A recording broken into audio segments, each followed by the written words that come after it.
জনগণ তাকে সরকার হিসাবে জনগণকে ব্যবস্থাপনা করার প্রত্যক্ষ ভোটে দায়িত্ব দেয়নি।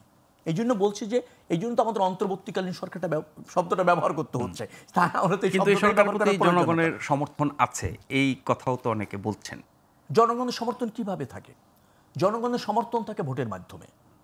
এছাড়া জনগণের আর সরকারের প্রতি সমর্থন দেওয়ার অন্য কোনো মাধ্যম নাই। যার জন্য তো আমরা বলছি যে নির্বাচনে অনীহা কেন।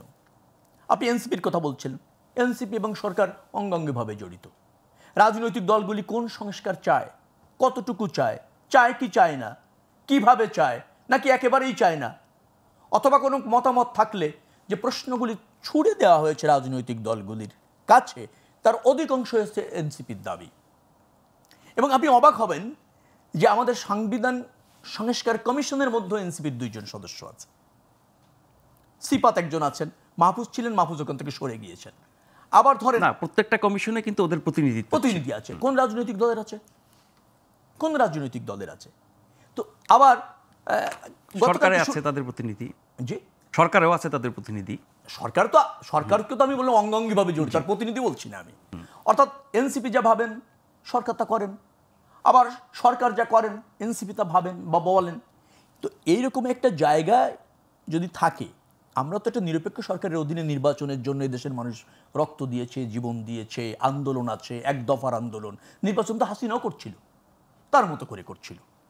আচ্ছা, এখন গণ অভ্যুত্থানের পর আরেকটি গোষ্ঠী যদি এসে আবার তার মতো করে সংস্কার, তার মতো করে নির্বাচন, কোনো গোষ্ঠীর ভাবনা, ব্যক্তির ভাবনাকে যদি সংস্কার বলেন আপনি, তো মানুষ তো ফুসে উঠবে। রাজনৈতিক দলগুলি ঐকমত্যের কথা বলা হচ্ছে। ঐকমত্য আমরা অধিকাংশ প্রস্তাবনার কথা হয়েছি।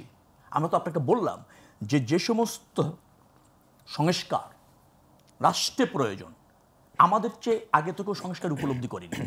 আজ থেকে 2 বছর আগে থেকে আমরা শেখ হাসিনা থাকাকালীন অবস্থা থেকে আমরা সংস্কারের কথা বলেছি। 31 দফা দাবি, আপনার সংস্কার প্রস্তাবনা আমরা দিয়েছি, অঙ্গীকার করেছি। এবং সেখানে আপনি দেখবেন যে সব সংস্কারের যে বিষয়গুলি আছে বিস্তৃতভাবে আছে। তার বাইরে বড় কোনো সংস্কারের কথা তো অন্য কোনো রাজনৈতিক দল এখনো পর্যন্ত বলেনি। আমি একটু যুক্ত করব, আমি শেষ করে দিই, আপনি বলেন। কিন্তু কমিশনগুলোর তো অনেক প্রস্তাব আছে। জি, কমিশনগুলোর তো অনেক প্রস্তাব। কমিশনার মধ্যে 66 প্রস্তাব।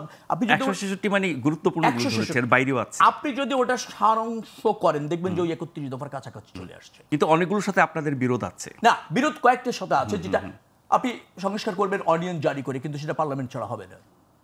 আপনি কয়েকটা সংস্কার কথা বলেছেন যেটা বাংলাদেশে প্রযোজ্যই না, প্রযোজ্যই না। অর্ডিন্যান্সের মাধ্যমে বা পার্লামেন্টের মাধ্যমে যেভাবে হোক না কেন, সংবিধানের বেশ কিছু মৌলিক সংস্কার প্রস্তাব যেগুলো বিভিন্ন সংস্কার কমিশন করেছে, বিশেষ করে সংবিধান সংস্কার কমিশন, তার সাথে আপনাদের দ্বিমত আছে। এটা নিয়ে আমরা পরের অংশে আলোচনা করব। মাত্র 3টি, শোনেন, আমি জেনে বলছি, মাত্র 3টি জায়গায় আমাদের দ্বিমত রয়েছে। আপনি ধরেন, আপনি একটা জায়গায় করতে চেয়েছেন যে আপনি গণপরিষদ করবেন। কেন গণপরিষদ করবেন? বাংলাদেশে গণপরিষদের কোনো প্রয়োজন, আমি দায়িত্ব নিয়ে বলছি। গণপরিষদ তখনই পৃথিবীতে কয়েক জায়গায় প্রয়োজন হয়েছে যখন একটা নতুন রাষ্ট্র জন্ম হয়েছে। সেই রাষ্ট্রের শাসনতন্ত্রটা কি হবে জানা যায় না। একটা গণপরিষদ জনগণের ভোটে করে সেই রাষ্ট্রটা ব্যবস্থাপনা বিধিটা যেখানে বিপ্লব হয়েছে, হ্যাঁ, প্রণয়ন হয়েছে, আমাদের এখানে অভ্যুত্থান হয়েছে, বিপ্লব হয়েছে। তো আপনি এখন গণপরিষদকে যদি আপনি করতে চান, তাহলে সেটা কি বাংলাদেশের জাতীয়তাবাদী দল, তার দ্বিমত রয়েছে। তার বাংলাদেশের জাতীয়তাবাদী দল কোনো ব্যক্তি, গোষ্ঠী, সংস্কার কমিশনের সব প্রস্তাবের সাথে এক হওয়ার জন্য তো রাজনীতি করে না। মনে রাখা দরকার, আমাদের দায়বদ্ধতা অন্তর্বর্তীকালীন সরকার বা সংস্কার কমিশনের কাছে না, আমাদের দায়বদ্ধতা জনগণের কাছে।